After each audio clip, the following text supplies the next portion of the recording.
So, good morning, nagbabalik tayo. So, today meron tayong Epson L3110. So, ang problema natin, hindi makapag-print ng papel. Let's check. Kahit ano na lang, photocopy. Colored. So, yan. So, see, hindi siya nakapag-pick up ng papel. Error dito. So, we'll check any foreign objects sa loob. Dito, cancel.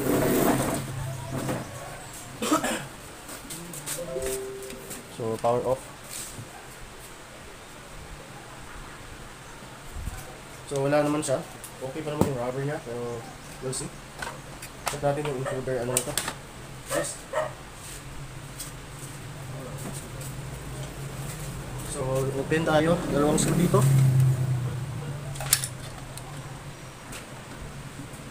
So, marami tayong videos pero wala pang upload. Matagal kasi video this eh. Open. So, hindi natin lang check. Okay, pangilin natin ito. Slide lang natin. Ayan. Ayan. So far, okay naman, no? Check. Babalik tayo. Visual section. Encoder this, okay siya. Okay daw.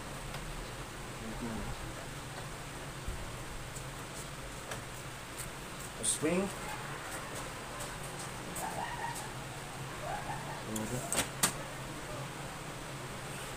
Okay naman ang sensor. Check natin dito.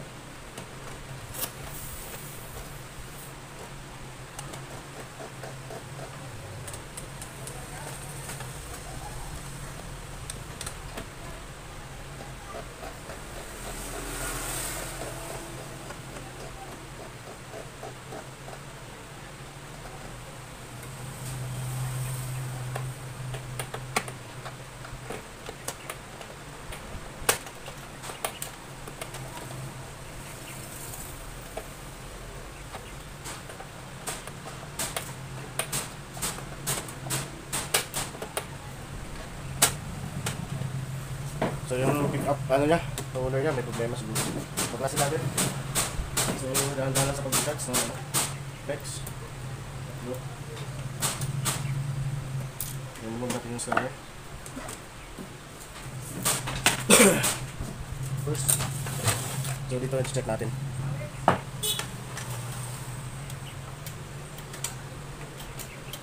Okay pa naman ito.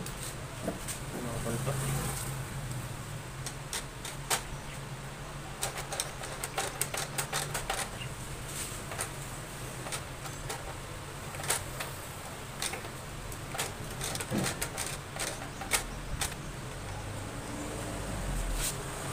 So makapal pa siya.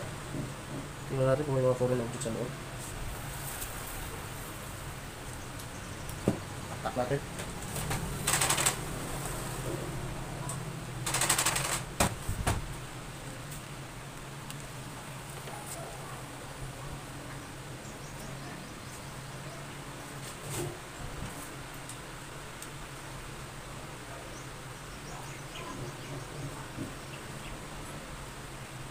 Okay naman.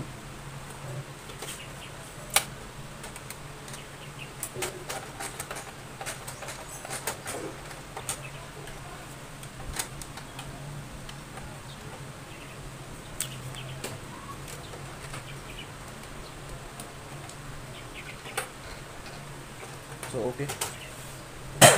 Ulit.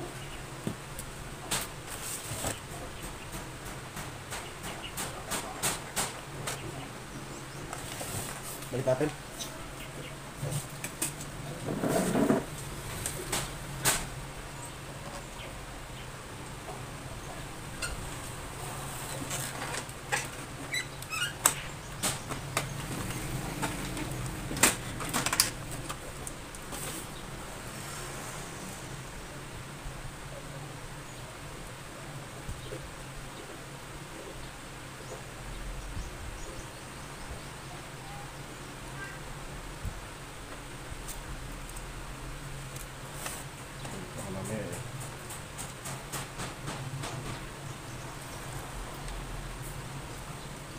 Okay.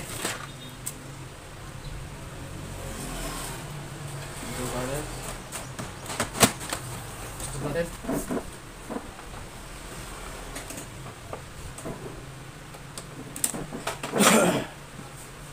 Okay. Power on.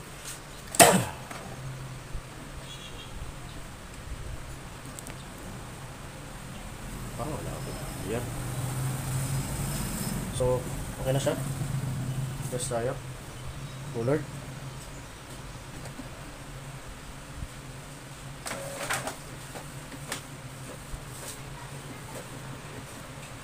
Meron na. Wala tayong ginalaw dyan. Wala tayong pinalitan.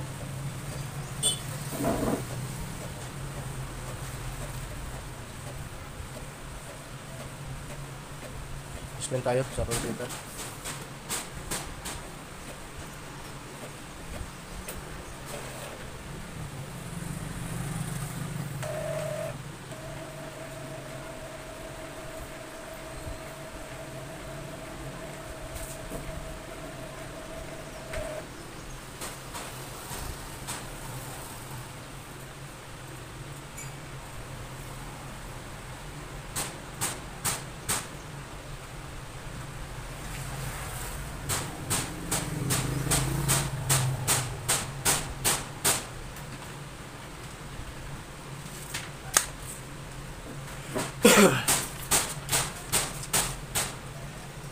Okay, so open tayo. Computer.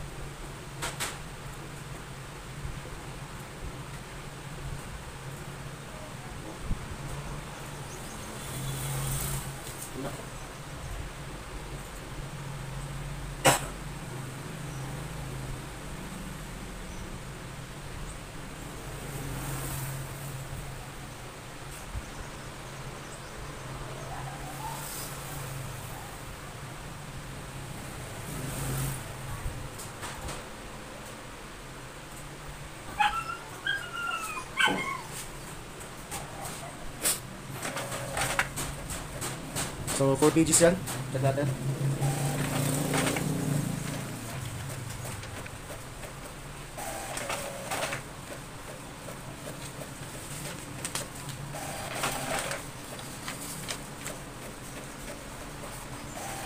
Okay, so wala tayong ginalaw. Sana all.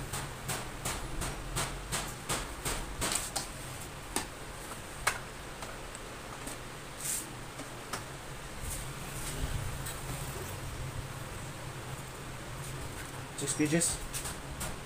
Then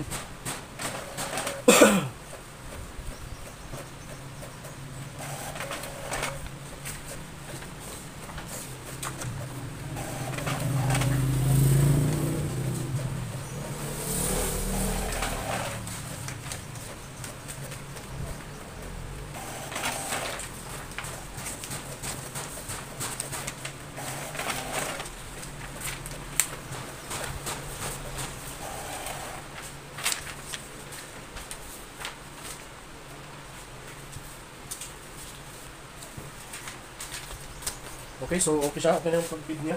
Mag-test pa rin tayo kasi parang may problema yung lock.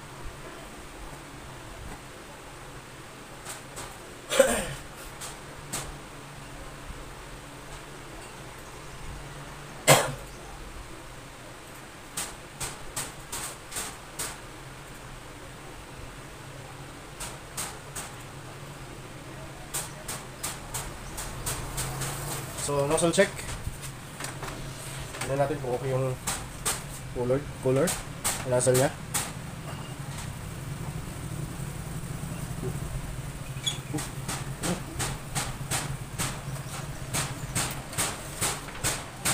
So, okay no. Walang problema yung nozzle niya po.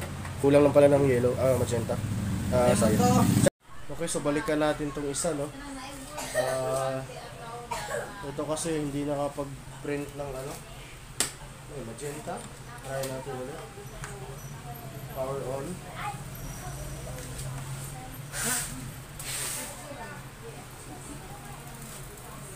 Saban!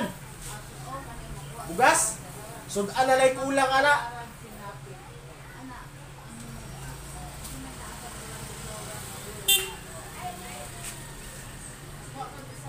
Okay, so mag-test print tayo.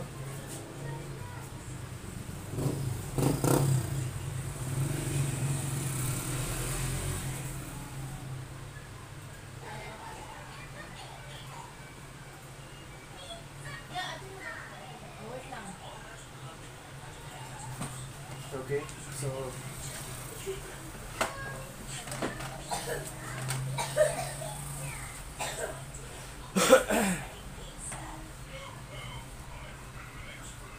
check natin ulit.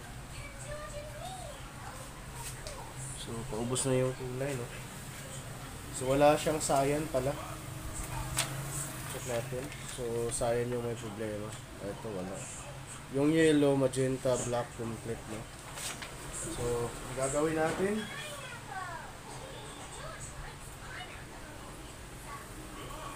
is mag-deep clean muna tayo. Balikan natin maya. Okay, so tapos na tayo mag nozzle maintenance.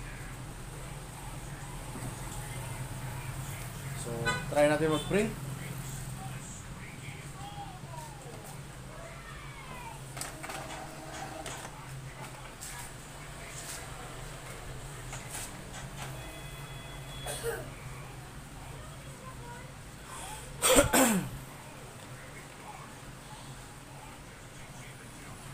Perfect. So ito, meron na siya. May cyan na. Wala pang ink flash yan. Pero na-restore natin yung kulay. Merong putol na nozzle sa baba. Pero after magamit to ng mawawala din yan. Okay? So hindi ko na i-maintenance. Kasi original naman ang gamit ito. Pag lagi nagamit yan, marirestore to. Okay? So dito po nagtatapos ang ating video. Maraming salamat hanggang sa susunod. Bye. Magandang umaga. Tayo po ay nagbabalik. So meron tayong actually dalawang printer to, pero ito lang yung sumablay, no? So ang story nito, hindi siya paghatid ni receive ko is hindi makapag-feed ng papel. Na-fix na siya. May konting papel lang na nakaharang sa loob. Then pag print, medyo malabo yung print out. So ginawa ko, nag-maintenance sa head cleaning doon sa Windows, via Windows. Then pagka-print, nag-print siya, except dito sa cyan, wala talaga. Okay? So ang ginawa ko, nag-ink flash ako sa Windows din. Then bumalik yung cyan pero putol. Asan na ba yung print out ko? May mga ilang nozzle na putol. So ang ginawa ko is hindi naman pwedeng i-release yun sa customer na hindi kompleto yung nozzle, no? So ginawa ko, nag-maintenance ulit, nag-declog.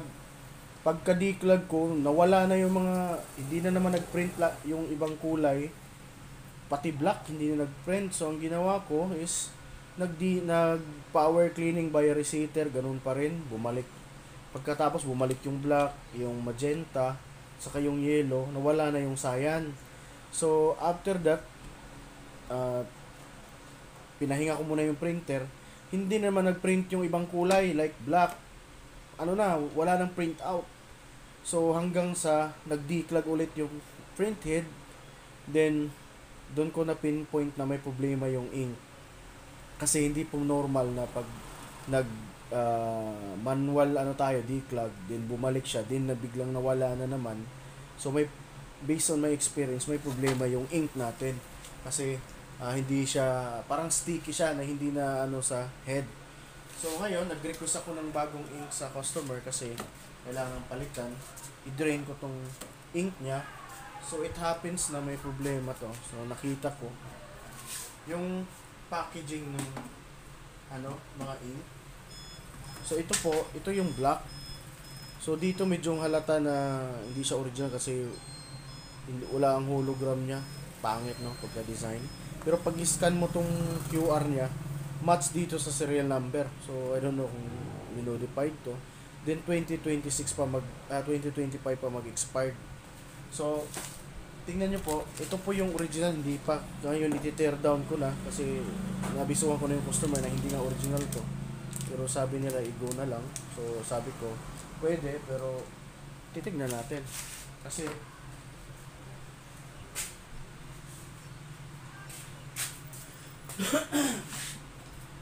I'm sure na itong ginamit na ink, ito yung mga kasabayan na batch, magbabara pa rin yan. So, see? Tear down ko na to. Pakita ko sa inyo yung difference ng original at saka compatible. So, ito yung kinuha natin doon sa box. Tingnan nyo po ito, parang sticker lang na dinikit, oh. Pwede kong punitin yan. Wait. Pwede kong tuklapin yan, oh. Yan. So, tingnan nyo po yung Epson. Ayun. Nawala na.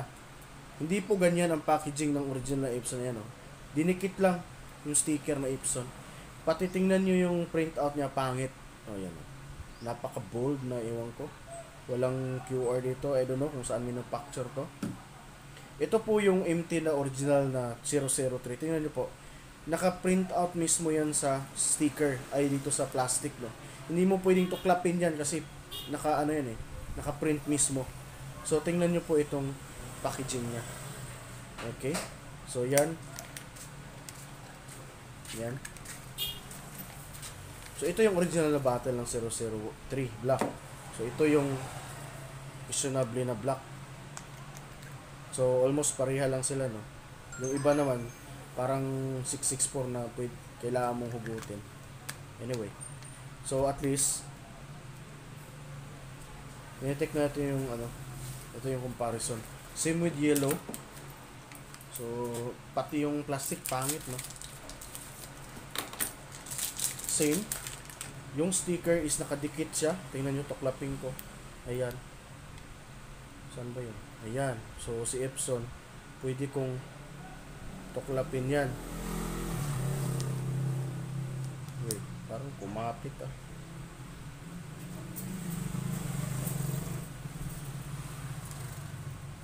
Grabe yung pagkadikit niya. So, see? Oh, tingnan nyo po. Pwede kong tuklapin yan, oh, sticker niya. Hindi po ganyan yung dapat ang packaging.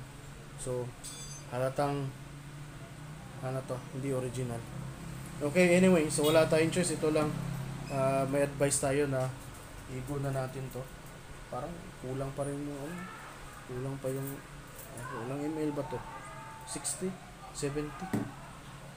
Ito. 70 rin. Okay, so buksan ko na yung ibang box. Anyway, yung head natin naka-declag yan, malinis yan. So, ito magenta. Ito parang, ay, naku. Diyos mio marimar. Wala din. Sa plastic pa lang, maano mo na talaga. Hindi siya original. Same, yes, same. Sticker din. Yan yung printout, napakapangit, oh. Parang kulang sa, ayan. Same with Cyan.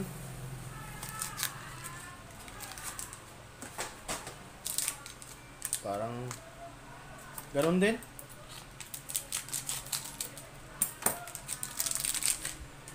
So ganon din yung niya, oh. Tiyan mo. Pwede kong alisin yung sticker. So tsaka tingnan nyo po, papel po yan, oh. Natutuklap. Hindi po ganyan. Yan, oh. Hindi po ganyan yung oh, sticker siya. Oh, dinikit yung parang QR niya. Dito dinikit din, oh. Ang original, hindi po naka-print po yan mismo sa yan, oh, hindi mo pwedeng tuklapin yan kasi naka-print mismo sa plastic, no. Ay, tingnan nyo ito. Oh. Pwede kong tuklapin yan. Meron bang ganun? Hindi naman ganyan ka-cheap si Epson, no. O yan, oh. Papel lang, oh. I don't know kung magbo-work to. Let's see. So, okay.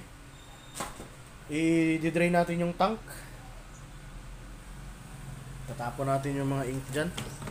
Lagay mo natin sa gilid. So, mag-drain tayo.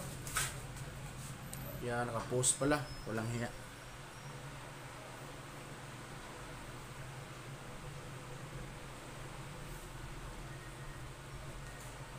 Na-record ba yun kanina?